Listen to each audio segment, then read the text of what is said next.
ini gimana hukumnya gitu kan, hukumnya gimana black market. Nah, ini ada perbedaan pendapat, ada yang mengharamkan mutlak, ada juga yang membolehkan mutlak, sama-sama punya argumen gitu kan. Nanti di akhir penulis mengkritisi keduanya, mengkritisi yang mengharamkan juga mengkritisi yang membolehkan gitu kan. Ini jadi seru gitu kan, diskusinya seru gitu kan.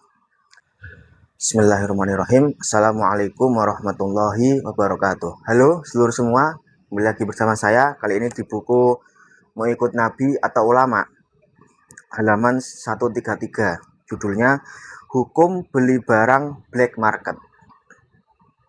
Beberapa waktu yang lalu ada pesan BBM, ini sudah lama ya, yang masuk menanyakan tentang hukum jual beli black market.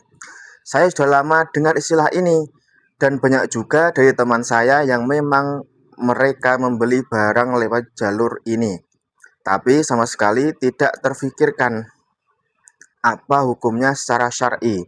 Sampai akhirnya ada yang bertanya, pengertian black market. Namun sebelum membahas suatu masalah, satu hal yang menjadi kewajiban dan keharusan ialah mencari tahu apa pengertian dan definisi juga maksud dari masalah tersebut.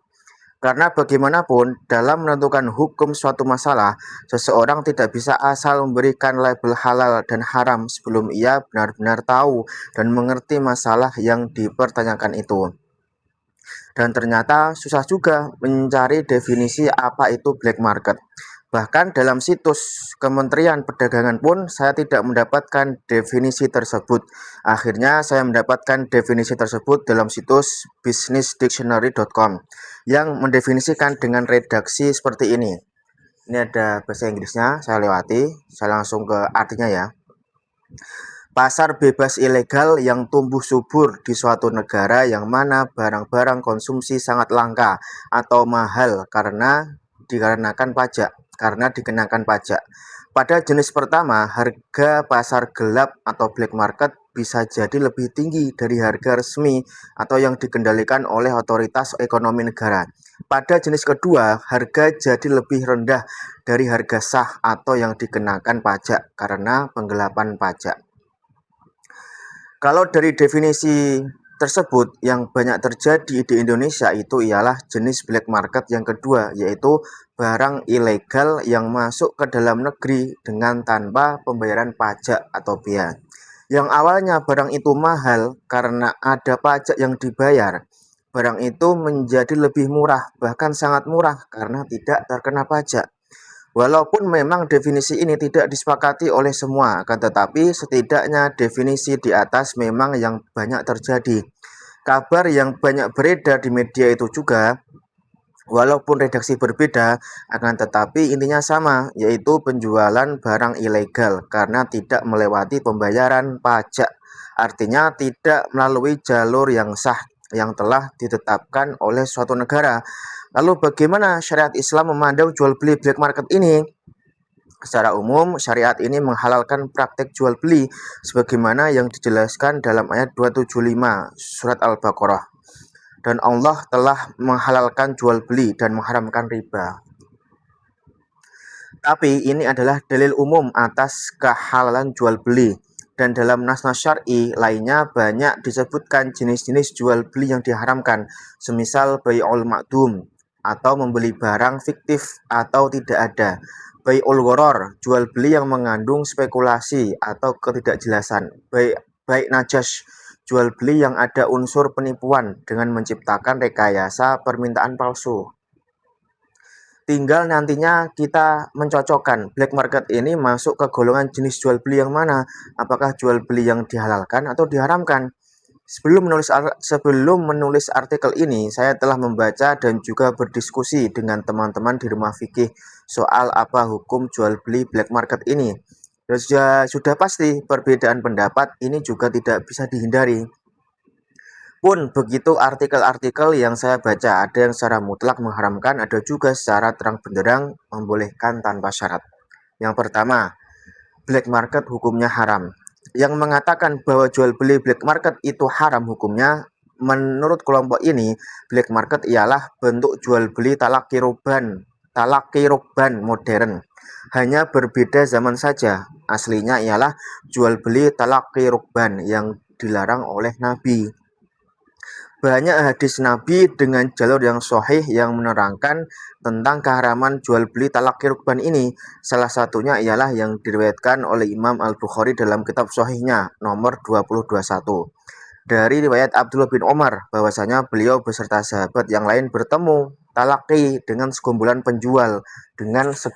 penjual rukban yang belum sampai pasar. Lalu beliau membeli dari mereka beberapa makanan yang kemudian Rasulullah mengetahui hal itu lalu melarangnya. Selain karena itu mirip dengan talaqi rukban, black market juga dalam penerapannya terdapat unsur horor, penipuan, dan juga jahalah, ketidakjelasan. Karena tidak lengkapnya informasi atas barang tersebut yang sampai ke telinga pembeli, juga adanya ketidakjelasan hukum atas barang dagangannya itu, apakah ilegal atau legal. Dan bisa jadi karena ini barang yang tidak melewati jalur yang sah, memungkinkan untuk terjadinya pemalsuan barang. Dan memang unsur itu juga yang membuat talaqi rukban itu menjadi haram. Ibnu Taimiyah mengatakan, karena dalam talaqi rukban penjual dirugikan karena menjual tidak dengan harga pasar sebagaimana mestinya. Majmu' Fatawa juz 28 halaman 74. Yang kedua, black market hukumnya boleh. Beberapa kalangan menilai bahwa jual beli black market itu sah-sah saja karena di dalamnya tidak ada sesuatu yang membuat jual beli itu menjadi rusak secara syar'i. Rukun-rukun jual belinya ada dan terpenuhi. Begitu juga syarat-syaratnya terlaksana dengan baik. Penjualnya ada, pembelinya juga mau. Barangnya jelas, harganya pun disepakati. Dan yang paling penting, penjual dan pembeli sama-sama ridho menjalankan praktik ini. Dan itu syarat terpenting dalam jual beli. Sama sekali tidak ada unsur yang membuat praktik gelap ini menjadi haram. Hanya penamaannya saja yang sedikit negatif. Unsur-unsur yang membuat praktik jual beli itu menjadi haram seperti yang dijelaskan oleh Imam Ibnu Rushd dalam kitab Bidayahnya, juz 2 halaman 125. Itu jika ada 4 unsur. Status kehalalan barang yang diperniagakan. Bila barang yang diperniagakan adalah haram, maka memperniagakannya juga haram, dan sebaliknya. Bila barangnya halal, maka memperniagakannya juga halal. Yang pertama adanya unsur riba. Yang kedua adanya ketidakjelasan horor. Yang ketiga adanya persyaratan yang memancing timbulnya dua hal di atas, riba dan horor. Dan dalam black market yang sedang kita bicarakan ini, keempat unsur itu tidak ditemukan. Status barangnya tidak haram karena bukan khomer, bukan barang-barang yang membahayakan seperti senpi dan lain-lain. Akan tetapi kebanyakan itu barang elektronik yang hukumnya mubah untuk dimanfaatkan. Tidak ada ribanya pun tidak ada horor, penipuan atau spekulasi dalam barang tersebut. Barangnya jelas, harganya pun jelas. Adapun status legalitas barang yang diragukan itu tidak bisa merusak jual beli, karena itu urusan penjual dengan pemerintah. Sedangkan urusan jual beli itu urusan dua belah pihak, penjual dan pembeli. Kalau keduanya saling ridho, maka jual belinya menjadi sah secara syar'i. Mereka juga mengatakan bahwa perdagangan gelap ini sama saja. Kita membeli barang atau makanan di tukang kaki lima, warteg atau toko-toko pinggir jalan yang tidak mempunyai izin dan tidak ada pajaknya. Karena memang yang menjadi masalah black market itu ialah status barang yang tak berpajak. Ada juga dari kalangan yang membolehkan ini, mereka menyamakan jual beli black market dengan nikah siri. Nikah siri walaupun statusnya ilegal karena tidak tercatat oleh negara, akan tetapi pernikahannya itu sah secara agama. Dan tidak ada yang melakukan ini. Sah dalam arti si wanita menjadi istri yang boleh digauli dan lelaki menjadi suami yang sah yang bertanggung jawab atas eksistensi keberlangsungan hidup anggota keluarga. Begitu juga dengan black market, semua hanya masalah keabsahan secara undang-undang saja. Mereka mengklaim bahwa perundang-undangan agama jauh lebih tinggi dan harus ditaati dibanding undang-undang negara. Jadi black market walaupun namanya perdagangan gelap, tetap saja itu adalah praktik jual beli yang sah secara syariat dan tidak menjadi masalah. Diskusi argumen. Jadi ini nanti penulis mengkritisi dua argumen tadi yang membolehkan atau yang mengharamkan. Yang pertama, kelompok ini mengatakan bahwa black market itu jual beli yang haram dan dilarang oleh syariat karena mirip dengan praktik talaqi rukban. Menurut penulis, ini agak keliru. Karena dilihat dari sisi manapun, black market bukanlah praktik talaqi rukban yang banyak dikenal oleh kalangan syariah. Karena talaqi rukban ialah praktik jual beli prematur. Barang dagangan masih berada di pundak penjual yang sedang menuju ke pasar. Kemudian di tengah jalan dihadang atau dicegat atau apapun itu namanya, lalu menjualnya kepada para penghadang tersebut. Ini membuat si penjual dirugikan karena jual beli ketika itu si penjual tidak pernah tahu harga barang yang akan dijual kecuali setelah dia sampai di pasar. Tapi belum sampai di pasar, segerombolan penjual ini didatangi oleh para pembeli dan membeli barang-barang dagangan mereka dengan bukan harga pasar. Tentu ini merugikan karena bisa jadi ada unsur penipuan dan biasanya para pembeli ini akan menjual lagi ke pasar dengan harga yang tentu lebih mahal. Dalam kitab Nihayatul Muhtaj, juz 3, halaman 466. Ini praktik jual beli yang dikenal oleh syariah dan karena ada unsur gharar penipuan kepada penjual tadi, itulah talaqi rukban diharamkan. Kalau melihat demikian, maka talaqi rukban yang diharamkan itu sepertinya sudah tidak ada. Karena di dalam atau di luar pasar, harga komoditi pasar itu sudah banyak diketahui. Jadi tidak ada lagi yang saling mengelabui. Jadi dalam beberapa kesempatan, talaqi rukban tidak selamanya jadi haram. Dalam kitab Subulus Salam, halaman 790.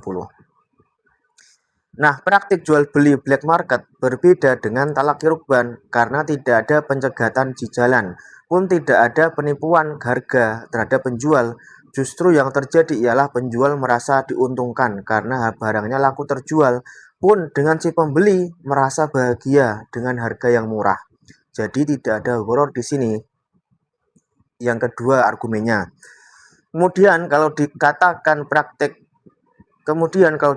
dalam praktik jual beli ini ada unsur jahalah, ketidakjelasan, dan karena itu jual beli ini menjadi haram, justru itu pernyataan yang jadi pertanyaan, di mana ada unsur jahalahnya? Barang yang didagangkan dengan cara black market ini adalah barang yang semua orang kenal dan tahu, bahkan paham cara pengoperasiannya, baik dan buruk kualitasnya pun sudah bisa diketahui. Tinggal status legalitas barang tersebut di depan hukum negara ini yang benar-benar ilegal. Akan tetapi status diakui atau tidak diakui oleh hukum negara, apakah menjadi syarat jual beli yang sah pun masih diperdebatkan. Apakah barang yang tidak legal itu termasuk barang haram yang dilarang untuk diperdagangkan? Kalau masih dalam perdebatan, ya tidak bisa dijadikan hujjah. Kelompok kedua, argumen pertama. Seperti yang telah dijelaskan di atas, kelompok ini mengklaim bahwa praktik perdagangan gelap yang kita bicarakan ini tidak terdapat di dalamnya salah satu unsur yang membuat perdagangan ini menjadi rusak secara syar'i. Rukun-rukun dan syarat-syaratnya terpenuhi, ya benar. Saling ridho antara kedua belah pihak, benar-benar keduanya saling ridho. Kemudian juga tidak adanya unsur-unsur yang membuat perdagangan itu menjadi haram. Memang benar unsur itu tidak terdapat dalam akad kedua pelaku black market. Akan tetapi pun Ibnu Rushd dalam kitab yang sama, Bidayatul Mujtahid, menerangkan kelanjutannya bahwa keempat unsur itu ialah unsur yang tidak boleh terdapat dalam benda yang diperdagangkan. Akan tetapi ada unsur di luar perdagangan itu yang bisa membuatnya menjadi rusak, yaitu al-ghish, penipuan, ad-doror, dan ad-doror, bahaya. Bidayatul Mujtahid, juz 2, halaman 126. Dan ini juga yang banyak dipegang oleh mayoritas ulama. Dalam redaksi lain, mereka menyebutkan al-zulmu, kezaliman. Tidak ada ghish, penipuan memang yang terjadi antara kedua belah pihak. Juga tidak ada doror, bahaya yang terjadi antara keduanya, serta keduanya tidak saling menzalimi, justru saling menguntungkan. Tapi praktek black market itu menghasilkan doror dan kezaliman untuk sekitarnya, termasuk negara ini. Semua sudah bukan rahasia lagi bahwa black market ini perdagangan yang tidak melalui pajak. Dan itu langsung atau tidak langsung sudah membuat negara ini terzolimi.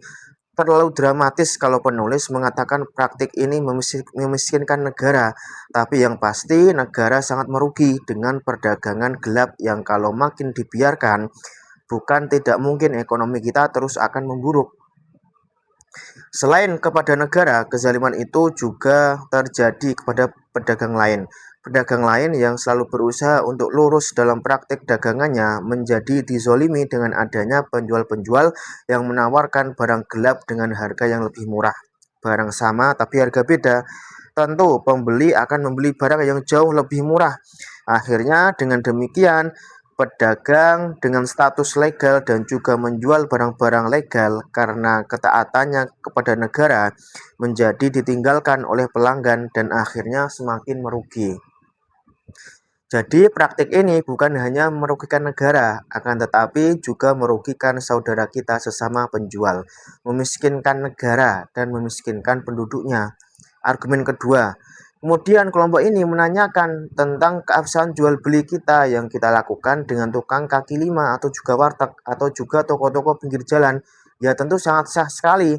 Harus diketahui, pedagang seperti itu memang pedagang yang tidak memegang izin dagang atau sebagainya. Tapi memang negara ini tidak menuntut mereka untuk itu. Negara telah menetapkan dan menentukan komoditi mana yang harus melewati pajak dan yang tidak melewati pajak. Gorengan di pinggir jalan itu harganya 500 sampai 1000 rupiah. Tidak bisa disamakan dengan handphone yang harganya ratusan ribu, bahkan jutaan. Kaos-kaos dan makanan serta minuman di warung pinggir jalan itu harganya ribuan sampai puluhan ribu. Tidak bisa disamakan dengan harga laptop yang bisa mencapai jutaan bahkan puluhan juta. Pun tidak ada yang namanya gorengan impor. Tidak ada sapu lidi impor. Kita harus adil juga dalam menganalogikan sesuatu. Oke, kalaupun diterima argumen mereka itu tentang jual beli kaki lima dan warung-warung, apakah barang-barang yang di kaki lima itu semuanya barang tak berpajak? Penjual kaki limanya memang tidak membayar pajak dan izin jualan. Tapi dari mana si penjual itu mendapatkan komoditi perdagangannya? Tentu dari pabrik, dari rumah-rumah produksi yang besar atau sederhana. Dan tempat produksi itulah yang telah membayar pajak kepada pemerintah. Jadi membeli barang di warung dan di kaki lima, kita sama saja membeli barang legal yang berpajak. Argumen ketiga, lalu dari kalangan ini juga ada yang menyamakan praktik black market dengan nikah siri. Buat saya ini lucu, sama sekali tidak bisa disamakan. Pernikahan siri memang pernikahan tidak resmi. Tapi apakah ada peraturan negara yang memberlakukan hukuman kepada seseorang yang menikah secara siri tanpa catatan KUA? Apakah ia yang melakukan pernikahan siri sama saja melakukan kriminalitas yang harus dipidanakan? Tidak ada aturan yang mengatakan seperti itu. Akan tetapi black market, negara melarang itu. Ada aturannya jelas tertulis dalam undang-undang. Dan melakukannya termasuk pelanggaran yang mengakibatkan pelakunya bisa dipenjara. Jadi sangat berbeda dengan pernikahan siri. So please jangan samakan jual beli dengan pernikahan. Kesimpulan, dari pemaparan kedua kelompok tadi, terlihat jelas bahwa masing-masing kelompok memiliki hujah dan landasan yang kuat, namun juga keduanya masih bisa dibantah. Dan terdapat celah dari argumen-argumen yang mereka berikan itu. Dan sebelum memberikan konklusi, penulis akan memberikan tinjauan-tinjauan yang sebaiknya mesti diperhatikan oleh para pembaca. Berikut tinjauannya. 1. Peraturan pemerintah dalam pembatasan dan pelarangan terhadap barang-barang tertentu pastilah dengan tujuan untuk kepentingan dan kemaslahatan negara. Di samping barang-barang black market yang masuk menghindari dari ketentuan kena pajak bea cukai dan itu merugikan negara, juga ada kemungkinan barang-barang yang masuk termasuk kategori barang-barang terlarang dan membahayakan. Yang kedua, harus diingat bahwa pemberlakuan pajak dalam syariat bukanlah sesuatu yang baru, apalagi sesuatu yang tidak ada contohnya dalam sejarah perkembangan ekonomi Islam. Ini sudah dicontohkan oleh Amirul Mukminin Umar bin Khattab ketika memberlakukan pajak bagi para pedagang yang masuk ke daratan. daratan Irak gitu kan. Bahkan peraturan itu juga pernah diberlakukan oleh Nabi. Kemudian yang ketiga, harus diingat pula bahwa dalam syariat ini ada istilah maqasidus syariah, tujuan-tujuan syariah, yaitu tujuan-tujuan dibalik disyariatkannya sebuah syariah yang kesemua itu jumlahnya ada 5, yaitu menjaga agama, jiwa, harta, akal, dan keturunan. Dan praktek ini dalam kitab Al-Ihkam lil Amidi, juz 3 halaman 300. Dan praktik black market ini membuat harta penjual lain yang menjual dagangannya dengan sesuai aturan menjadi terancam. Dan ini sangat tidak sesuai dengan tujuan syariah. Yang keempat, Rasulullah SAW melarang bentuk transaksi yang berakibat pada terganggunya mekanisme pasar. Hal ini sama dengan model transaksi talaki rukban yang dilarang oleh Rasulullah karena efeknya sama-sama mempengaruhi mekanisme pasar. Dalam sebuah hadis yang diriwayatkan oleh Imam Tirmizi, Abu Dawud, Ibnu Majah, dan Imam Ahmad, diceritakan bahwa Nabi pernah diminta untuk menentukan harga bagi komoditi-komoditi pasar. Tapi Nabi menolak permintaan itu karena beliau tahu itu suatu kezaliman dan khawatir nantinya di hari kiamat ada umatnya yang meminta pertanggungjawaban karena penentuan harga pasar. Maksud hadis tersebut ialah menghilangkan kezaliman bagi masyarakat, maka melakukan sebaliknya pun dibolehkan untuk kemaslahatan bersama, seperti menentukan harga pasar oleh seorang penguasa untuk menghindari para pemasok memasang harga tinggi. Subulus Salam halaman 794. Intinya, memang segala kezaliman yang membuat mekanisme pasar rusak dan tak beraturan sangatlah dilarang oleh syariat ini. Begitu juga praktik black market yang kalau dibiarkan terus pastilah berdampak buruk bagi negara juga ekonomi rakyat. Nabi yang seorang pemimpin umat ketika itu mampu saja dan memang kebijakannya pasti dijalankan. Hanya saja karena tahu kalau beliau memberikan penentuan harga itu akan membuat susah para pelaku pasar dan itu merupakan suatu kezaliman.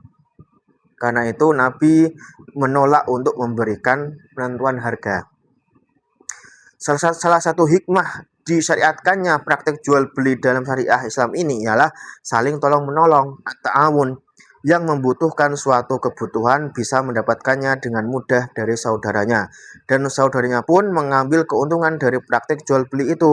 Karena ini praktek saling tolong menolong, hendaklah tidak kita rusak dengan praktik-praktik kotor yang menodai nilai saling tolong menolong itu. Jadi sebaiknya praktik jual beli black market ini dihindari sejauh mungkin karena dampaknya yang buruk bagi ekonomi negara juga kemaslahatan rakyat.